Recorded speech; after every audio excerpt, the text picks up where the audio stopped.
Hey guys, we're back with another video today. We are doing a video on Final Fantasy XIV beginner tips here. We've been getting a lot of new people joining Final Fantasy XIV in our Discord and our free company.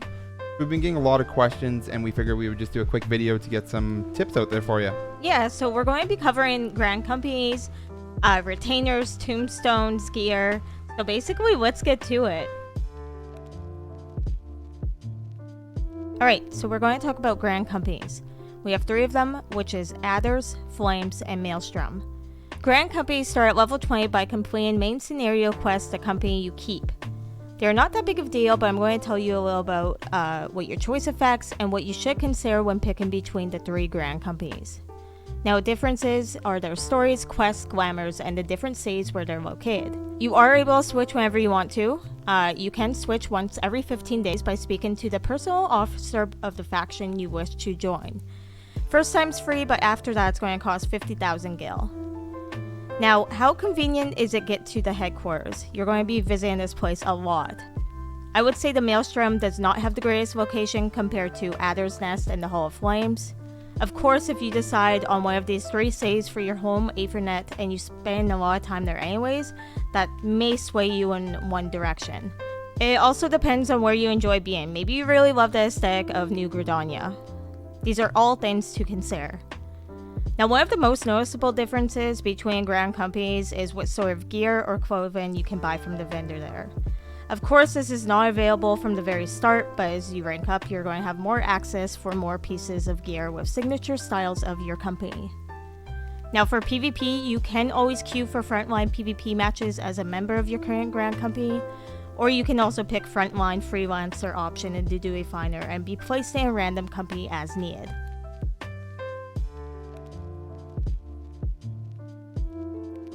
Players can acquire their first mount, Company Chocobo, after completing the level 20 main story quest titled A Hero in the Making and joining a grand company.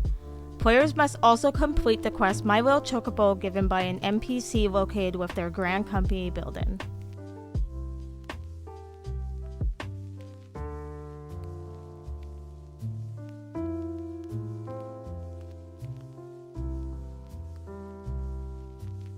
Alright, next we're going to talk about retainers. So retainers are the assistants that you can hire to manage your resources. Each retainer can hold a total of 175 different items. This is going to be your storage in the game, so you're going to have to make use of it. Aside from regular items, retainers can also hold your gil and crafting crystals. Retainers are also used to sell things on the market board. So the market board is also known as the auction house in a lot of other games. When you put an item up for sale, another player can buy it and you get paid money for the item that you sold on there. The money you receive goes directly to the retainer and you're going to have to pull that out from the retainer if you want to use it. You actually unlock retainers before you unlock a grand company. You unlock retainers at level 17 main scenario quest called the Scions of the Seventh Dawn. When you unlock retainers, you have to go to a main city to hire them. You have to go visit a retainer vocate by the major market boards in the cities. By default, you can only hire 2 retainers, although if you wish to have more than 2, you can go onto the Mog Station and hire more, but it does cost real money to hire them per month. You can also send retainers on ventures. Ventures are just tasks that you can send your retainers out to do, where they can gain experience and bring back items for you. Your retainer will not level up unless you send them on ventures regularly. There are 3 different types of ventures you can send your retainers on. There's field exploration, quick exploration, and hunting and gathering. Each of those will have a different time that it takes for the venture to come back.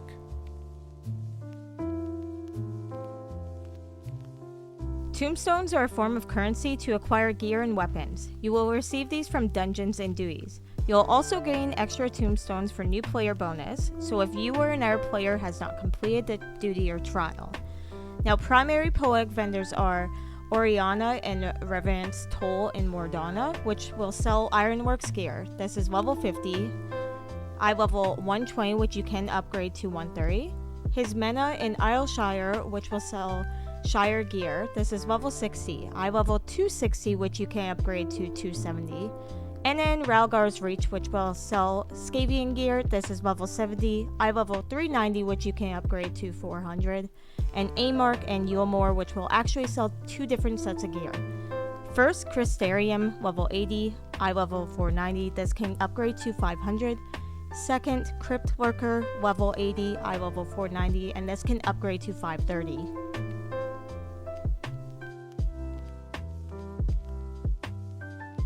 Alright, next we're going to talk about daily and weekly tasks that you'll have to accomplish.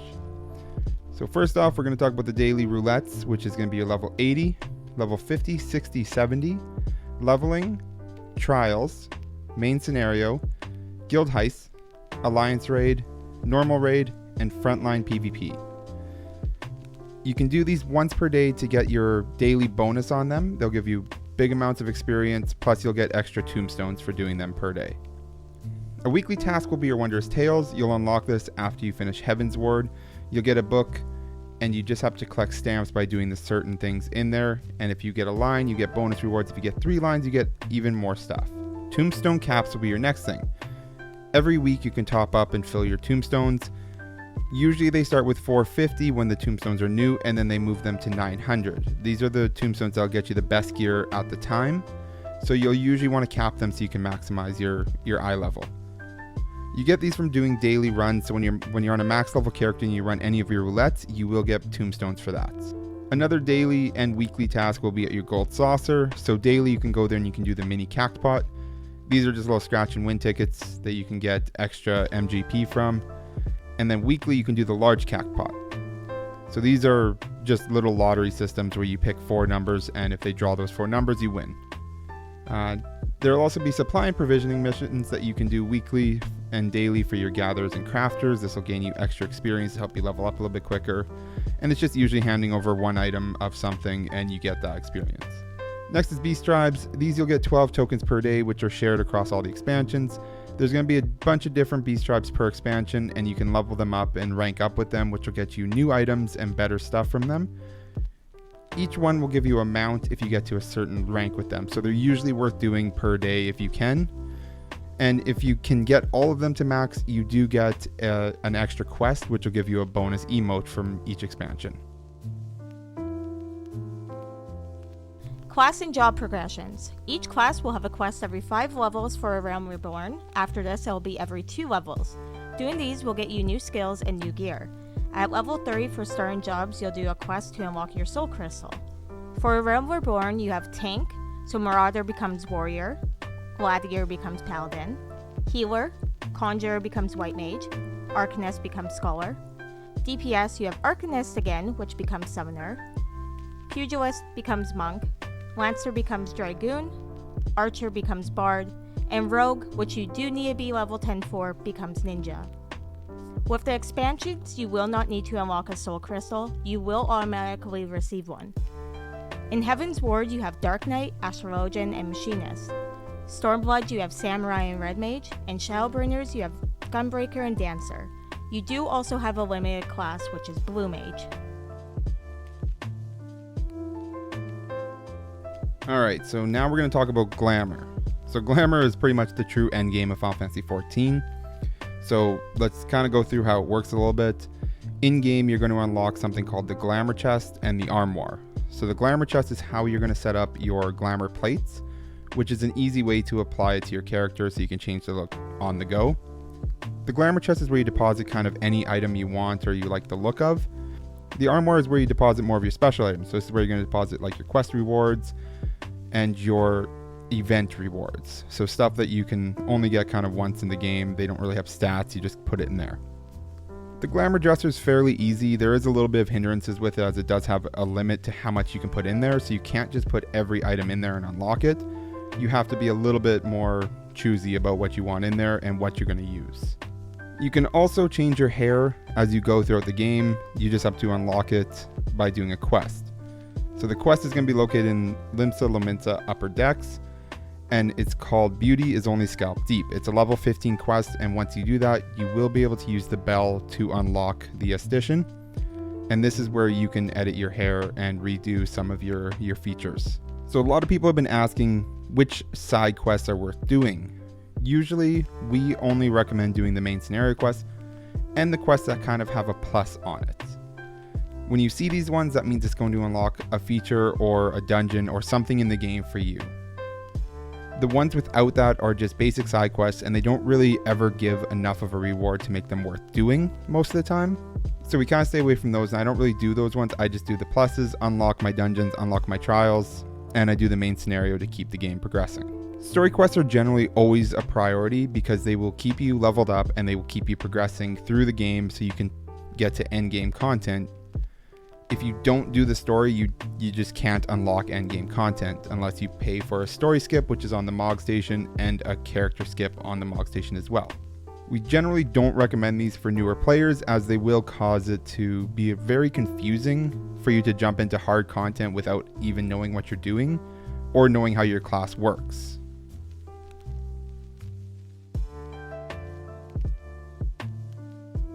Final Fantasy XIV is very big, and we had a lot of new players ask us how to use the maps. To get around the map when doing quests, we suggest clicking on the quest, which will bring up the area on the map. Click onto an area, which will actually open the save of the quest and find the nearest Aetheryte and teleport to it. You do have a teleport button, which you can open at any time and locate 2 different areas. Each major city will have an Aetheryte, as well as smaller ones called Aethernet shards that you can teleport to within the town. We really recommend unlocking all of these within each city. Areas outside major cities will only have Aetherites. Pressing M will open up the map you're in. This will show you vendors, quests, and market boards.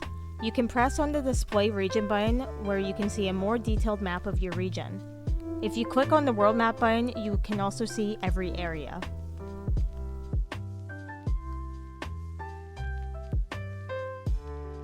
Alright, for the Hall of Novice, you are able to do this at level 15. This is for new and return players. You will go to any of the inns in the major cities and talk with the smith, where you will queue up for a solo duty where it'll teach you what your role is supposed to do. Hey guys, thank you so much for watching our video. We hope you found the tips helpful. If you do have any more questions, you can leave them in the comments below. Yes, and also we do stream 4 days a week on Twitch. We stream Tuesdays, Wednesdays, Fridays, and Saturdays. So if you guys are interested in checking us out there, we will be live any of those days. If you have questions, you're more than welcome to come ask them there as well while we are live, and we'll try to help you as much as we can. Bye guys. See you guys. We'll catch you next time. I was hoping I could break